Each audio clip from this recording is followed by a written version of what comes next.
Hi students, welcome back to Art with Mrs. Looney Cans. Today we are going to be beginning our Alma Thomas inspired art project. I'm so excited for this project. You all have been working so hard, making your broken line circles and patterns and thinking about warm and cool colors. So what we're gonna do today is we're gonna start our final project. We will be using watercolors and watercolor paper for the background of this painting project. So what we have is we have our watercolor paper. We have some cool watercolors. You will have the choice to either use warm or cool watercolors for the background of your project. We have a nice and fluffy watercolor brush, and we have some water with our paper towel. So the first thing we're gonna do is you are going to write your name and class code on the smooth side of your watercolor paper. Watercolor paper has some texture on it, so you're gonna feel the front and the back to see which one is the smoothest. And this side is the back. And then you're gonna write your class code. You know what to do. The reason why we're using watercolor paper not only is because we're using watercolors, but because the medium uses a lot of water, so watercolor paper is really thick and it can hold up all the water from these paints, okay? So what we're gonna do is we're going to create 3 sections on our paper. With your pencil, all I want you to do is lightly create 2 lines on your paper. They can be zigzag lines, they can be curvy lines, any kind of solid line going across your paper. I'm gonna do some wavy lines. And I want these to be really light because we just want this to help our eyes visualize where we want our paints to stop. So I drew so light, it's very hard to see. So if you look close, you can see my wiggly line. And I'm gonna make another one. Now, we are gonna be using these watercolor brushes. They are super fluffy, okay? And you can notice sometimes the little bristles fall out, but that's okay. The reason why we use these is because they can hold up a lot of water. What you're gonna do is you're gonna put the brush in the water, all right? I have my brush loaded up. Now what I wanna do is I'm gonna pick one of my colors from my cool color palette, and again, you will choose either cool or warm colors for your project. It will be up to you. I'm going to push my watery brush into that watercolor until I can kind of see the color on the brush. Okay, it does look a little blue. Now I'm going to start my first section. I'm going to take my brush and just slowly paint against my line. And if you get outside of the line, no problem at all. I'm just flowing in the space with the direction of that line. What I do want to see is you all using a good amount of water, not too much where it starts to ruin the paper, but just enough where your brush stays wet the whole time. If I do this and my brush starts to get crazy, that's gonna make Mrs. Looney Cans very sad. Okay, I want you guys to take care of our materials and take your time. If you get some paint on the table, it's okay. We will clean it up with some wipes at the end of art. I'm gonna make sure I get all those edges. Anywhere that I have some piles of solid color, I'm just gonna use my brush and smooth those out.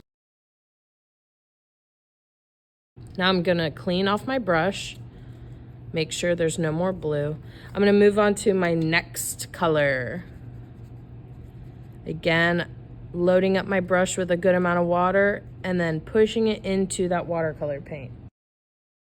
If I keep painting and I start to see this, where my bristles are separating and I'm running out of paint, what that means is you do not have enough water on your brush. So every time you fill up your brush, please make sure you add water, okay?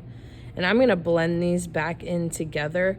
The really cool thing about watercolors is they can blend into other colors while the water color is still wet. If it starts to dry, it's gonna be really hard to fix it. Once I get to this section, I can kind of blend these two colors together. So I'll just kind of cross over that line where they meet a couple times with water on my brush. That's looking pretty good. Again, going to clean off my brush, make sure there's no more of that color. I'm still seeing a little. Make sure I get it where they're coming together. Kind of just makes a nice transition of color when you blend them. Remember to take your time, work slowly, and don't rush through. All right. I'm done. I'm going to put my paintbrush in the water bowl and then just hang tight and raise your hand and I will come to you and we will put your painting on the drying rack. Great job today, guys. I hope you have so much fun with this. Remember, you will get to choose warm or cool colors for your background and really take your time. These are going to look awesome. Hi students, welcome back to Art with Mrs. Looney Cans. Today we are going to continue our Alma Thomas inspired painting project.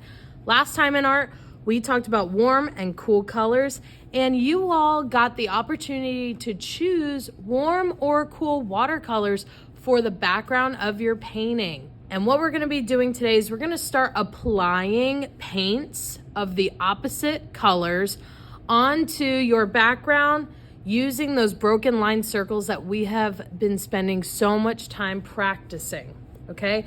What we're going to use today are these awesome square paintbrushes.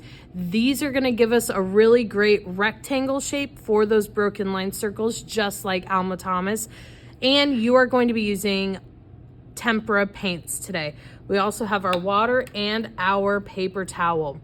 Something really important today is going to be making sure that you all are taking your time, you're paying attention, and you're also cleaning and drying your brush in between each circle that you create. And you're gonna see why, okay? We wanna make sure that these paints stay nice and clean and no mixing happens in them. That way, every class after us has really great paints. Okay. So you all are going to start. Please make sure your name and class code is on the back of your paper.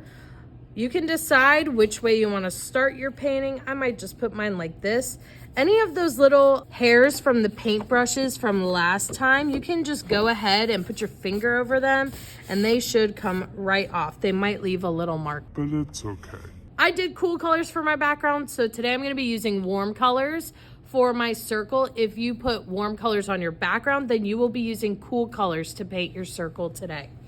The first thing you need to decide is where is that center circle going to begin? For example, this one that I did, I started it in the center. You can choose to start it in the corner, to start it towards the bottom, on the side. It's up to you where you put that circle. You can start in whatever order you want. I'm gonna go from right to left here. So I'm gonna dip my paintbrush just a little in that first color. And I'm going to carefully paint a small circle.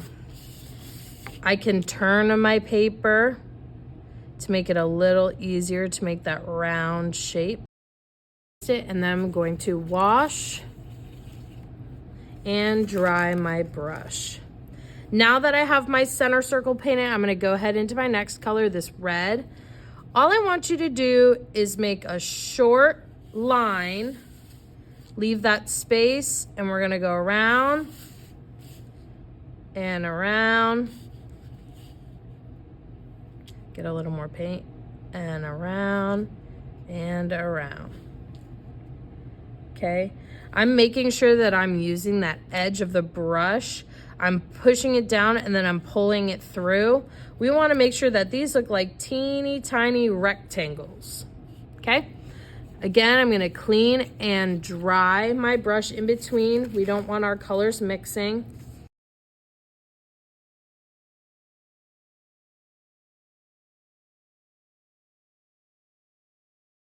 And I'm taking my time, drying my brush in between. I'm working very slow. I want to make sure I'm putting out my best work. I'm not going right on top of those marks from my last circle.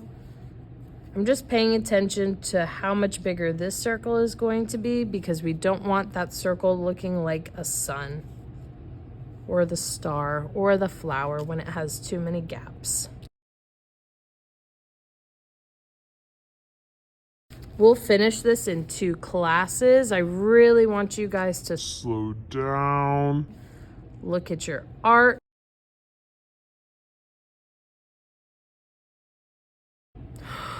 Oh no!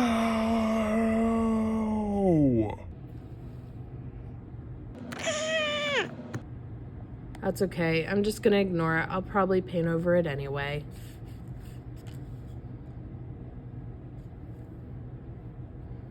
If you get some paint where it's not supposed to go, just keep going. Don't worry about it. See how this yellow looks a little green because it's on top of the blue background? Yeah, so especially the yellow and the peach, we're gonna need to definitely do a second layer on top, but I just have you guys do layers on top of all of them. Now I'm gonna do a reverse of my pattern of color. Getting there, I'm getting there. You're gonna be filling up the whole paper. I'm gonna go all the way to all 4 edges of this paper with this paint to make it look like that circle is continuing just like Alma Thomas. This is looking great so far.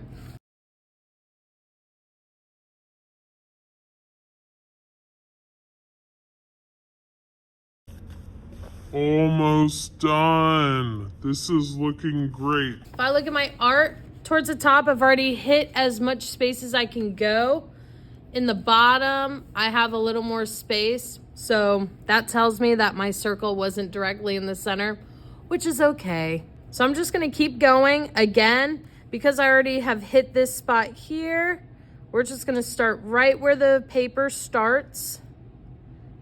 And I'm gonna keep going again. And I've hit as much space as I can over here, so I'm done putting marks there. All right, completely hit the bottom. So now it's just gonna be clearing out these corners. Almost finished. This is looking awesome. If I get a little paint on the table, no big deal. We will wipe it later. Okay, one more row of peach and then I'm done.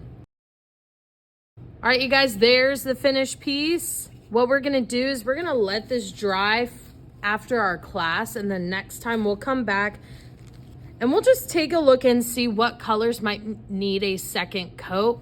We just wanna make sure that they're fully opaque. That means that they are a solid color and we can't see anything underneath coming through. So make sure you're taking your time. You're slowing down. You're making those little rectangles in a circle shape. You're cleaning and drying your brush in between. When you're done, just put your paintbrush in your water and then raise your hand and I'll be with you. All right, guys, good luck and have fun.